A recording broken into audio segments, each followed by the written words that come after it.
Go. Pagbati sa ngalan ng sining at kultura. Welcome to our Sequel Podcast, ang podcast sa mga mag-aaral ng Bachelor of Culture and Arts Education 3A na nakasentro sa promoting global peace education. At ngayon, kasama natin ang mga mag-aaral ng Bachelor of Culture and Arts Education 3A para sa ating podcast. Ako ang inyong magiging silbing moderator and host. I am Janlen Apelado Escaler mula sa 3A, ang kanilang class mayor. Magpakilala naman kayo aking mga kasama. Ayun, so ako po si Rainier Plata, galing sa Bachelor of Culture and Arts Education, and my specialization is theater. Ako po si Paloma Ramos from Bachelor of Culture and Arts Education 3A. Specialization is dance. Ako si Matthew Herrera from Mikael 3A. Specialization is music. Ayan, so sila ang magiging mga kasama natin sa harap ng camera ngayong araw upang sagutin at magkaroon ng simpleng discussion patungkol sa human dignity and peace in global world. So mga kapatid, handa na ba kayo sa ating mga katanungan? Handa na kayo, Rainier? Yes po. Si Ate Paloma? Yes. Si Kuya Matthew? Siyempre. Ayan, so dahil handa na kayo sa mga tanong, simulan natin ang ating mga pakulo ngayong araw. Ito ay tatawagin natin the sequel question. At dito sa ating segment na ito, tayo ay magtatanong ng mga maanghang na tanong patungkol sa human dignity kung saan ito ay iikot sa ating mga aralin sa Learning Packet 4. So ito naman yung mga tanong na ito ay galing naman ito sa inyong mga personal experience. So okay lang pa kayo doon na mag-share kayo ng inyong mga personal experience and stance? Yes po. Ayan, sige, simulan natin ang mga katanungan. Una, kay Rainier Plata. So Rainier, para sa'yo, una sa lahat, ano para sa'yo ang ibig sabihin ng human dignity? Siguro for me is yung human dignity o dignidad ng tao. Is ito yung hindi matatawarang halaga ng bawat individual na tao para sa akin. Ayun, naniniwala ako nga doon sa sagot ni Rainier na the human dignity, ito yung likas na halaga ng bawat isang tao, no? Na talaga namang ito yung kailangan na mayroon tayong lahat. Hindi ito nakabase sa kayamanan, sa mayroon yung isang tao kapangyarihan or yung ganda ng itsura. Kung hindi, ito ay yung isang pagiging tao niya as a person. At the same time, na lahat tayo ay mayroong karapatan para igalang. At the same time, ay yung karapatan natin na tumindig at magsalita bilang isang tao. So maraming salamat Mr. Plata para sa inyong unang tanong. Ngayon naman, ready na ba si Ms. Paloma para sa Yes, ating I'm second ready. question? So para sa tanong naman natin kay Ms. Paloma, kailan mo personal naramdaman na nire-respeto ang iyong dignidad bilang isang tao? So for me, I think na-feel ko to personally kapag hindi na napapakinggan yung side na meron ako or yung side ko.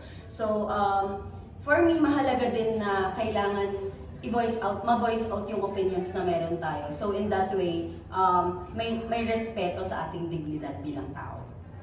So, totoo yun, no? So, I second the motion with Ate Paloma na kinakailangan na ginagamit natin yung boses natin, yung kolektibong boses ng bawat estudyante. Ako lalo na bilang isang leader estudyante, no? Marami tayong nakikitang mga student leaders, lalo na dito sa campus natin, na talagang ginagamit nila yung boses nila when it comes to stand yung sa mga points. Ngunit, para sa akin, importante na yung kolektibo nating mga boses ay ginagamit natin siya sa tama. Totoo kasi na okay lang mag-post. Pero di ba may tanong din na bakit kailangan mo mag-post? So for me, kinakailangan na alam natin yung ugat ng bawat sasabihin natin at the same time yung mga i-voice out natin bago tayo magsalita para wala tayong maapakang dignidad ng ibang tao. Kasi doon lalabas yung word na respeto sa bawat isa at tanong na bakit nga ba tayo kailangan mag-post or bakit kailangan tayong bumoses. At the same time, dito rin siguro mag-e-end yung salita na yung mga boses kasi natin, kapag pinagsama-sama natin to, it could create a different, at yung different na iyon, ay yun yung mag-e-echo sa ibang tao. Tama ba yun, Ms. Paloma? Yes. Ayun, maraming salamat, Ms. Paloma. At ngayon naman, para sa ikatlong tanong, ito ay sasagutin ng Mr. Matthew. So, Mr. Matthew, sa tingin mo, bakit mahalaga na ang human dignity ay pantay para sa lahat? Kasi yung human dignity, alam naman natin, dalawa yung nakatingin dyan. Yung ibang tao, tsaka yung sarili natin. So, kailangan siya pantay kasi una, sa tingin natin sa sarili natin, kapag mababa masyado yung tingin natin sa sarili natin sa human dignity, hahayaan natin yung mga diskriminasyon or yung mga pang-aabuso na mangyari lang sa atin, no? Tapos yung pangalawa, ang tingin sa atin ng iba, ang tingin sa human dignity natin or ang respeto sa atin ng iba, dapat pantay-pantay kasi diyan din nagsisimula yung systematic discrimination, no?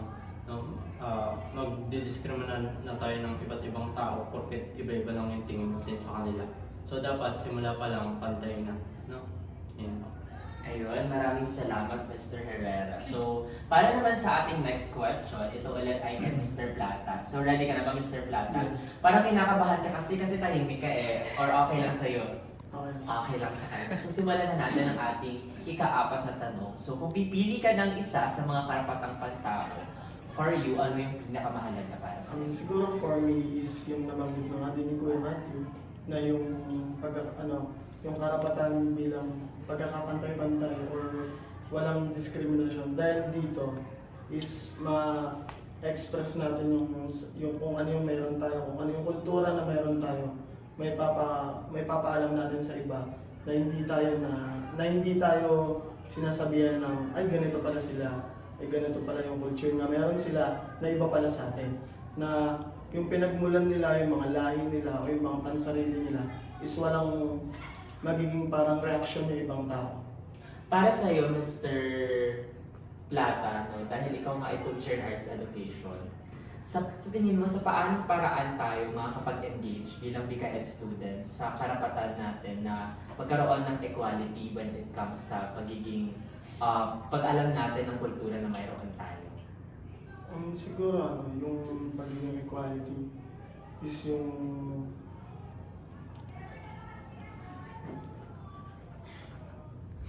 Tama siya kasi mga kapatid, na yung equality na mayroon tayo ay kaya natin siyang ipahatid through different platforms, no kapatid? Kasi di ba meron kasi tayong course na tinatawag natin na yung plural societies, kung saan doon, nung first year tayo, ay we're able to engage doon sa mga kultura na mayroon tayo. Naalala niyo, di ba, nagkaroon tayo ng documentary about the Muslims kung saan inalam natin yung culture na mayroon sila. And through that, we are able na magkaroon din ng equality from us na makita yun pantay-pantay, na walang discrimination, na nagpunta tayo doon, hindi tayo nag-judge kung saan mas inalam natin kung ano yung kultura na mayroon sila. Sa tingin mo kapatid?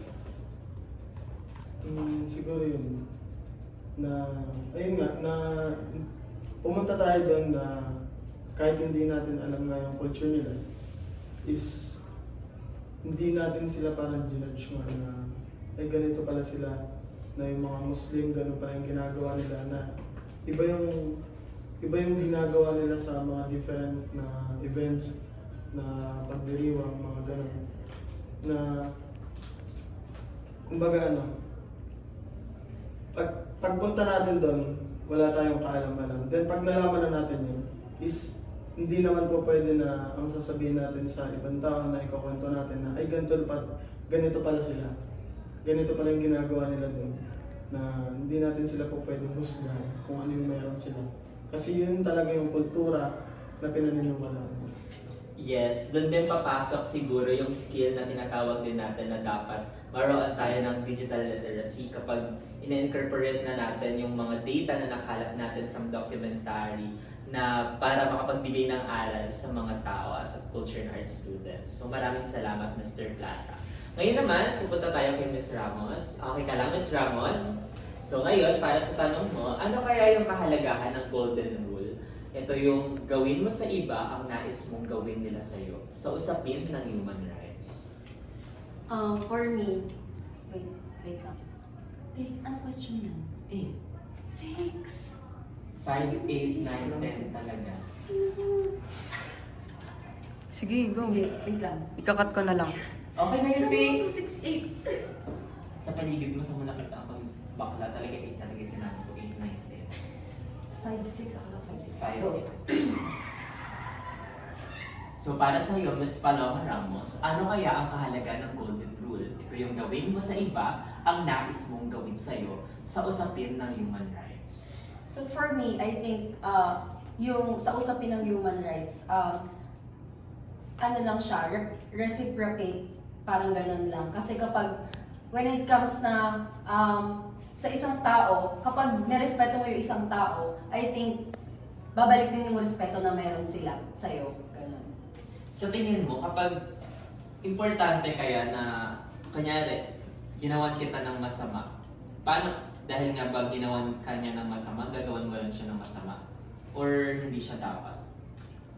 I think hindi. Kasi, yun nga, sa golden rule nga, kailangan, ang pinag-uusapan sa human rights is yung nararapat na gawin mo sa isang tao or nakakabuti sa isang tao. So, I think, ganun siya. Meron na bang like scenario sa buhay mo na parang naisip mo na yung golden rule na, di ba? Kasi sabi nila, kung ano yung gusto mong gawin sa'yo, yung gawin mo sa iba. So, that yung way ba ng pagsasalita mo at pakikipag-communicate mo sa ibang tao, it was a reflection for you na ayun din yung gusto mong ma-receive from them? Hindi. Kasi ako, personally, hindi ako ganung tao. So, kapag may ginawa silang masama sa akin, I think hindi ko ibabalik sa kanila yon kasi alam ko yung dignidad na meron ako. So, yun, kung ano yung nakakabuti yun yung gagawin ko. Ayun, siguro totoo din yun, no? Na dapat nga, amidst doon sa sinasabi nating kung anong gusto mong gawin sa'yo, dapat ayun yung ginagawa mo din sa kanila. Siguro doon din papasok yung isa pang golden rule na kapag binato ka ng bato, batuhin mo ng tinapay. Kasi although there are times na yung ibang tao gonna throw stones at us, it is also important for us na maging mabuting tao at all costs. Na although there are times na hindi nila tayo nare-respect, pero tayo mataas ang respeto natin sa sarili natin, mataas ang dignidad natin. Doon natin malalaman kung gaano ka-importante para sa atin yung salitang respeto. At the same time, doon din siguro papasok na sinabi din na Ms. Ramos na ako kasi personally, kaya ako lagi ding mapu at opo, kaya nga we are always training our first years, diba? Kasi po, dito sa BICAED, we're always training yung mga first year namin na yung mga disiplina na mayroon kami when it comes to theater, dance, music, and visual arts. But more than that, also yung disiplina natin when it comes to characteristics na tayo, kung gagamit tayo ng po and opo, ganun din yung gusto natin ma-receive from them. Kung tayo magiging mabait at magiging pamilya sa kanila, ganun din yung gusto natin ma-receive. And like in the human rights, no, kung ano yung gusto nating pakikitungo ng iba sa atin. Gusto ba natin na vulgar tayo magsalita, na ganito? Kasi kapag nagbato ka ng hatred, ibang tao kasi ang perspective nila sa life, when I throw hatred at you, I will also throw that to you.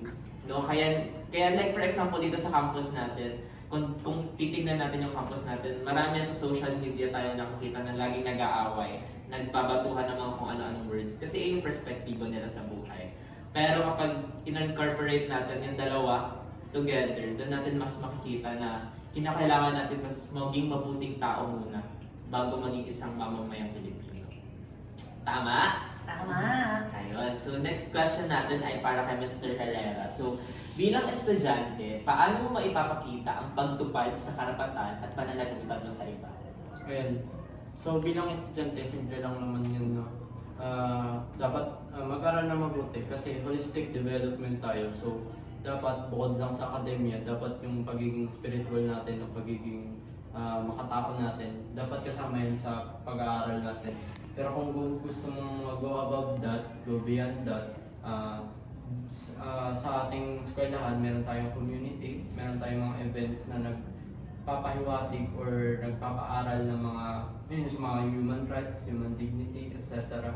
So makikilahok tayo bilang estudyante, makikitulong tayo, Tsaka sa mga simpleng pagsasalita lang natin sa ating mga guro at kapwa estudyante, pinapakita na natin yung responsibilidad at respeto natin. Yes. Doon din papasok siguro yung words na kung ano yung ginagawa mo ngayon, it is part na yung ng pananagutan mo.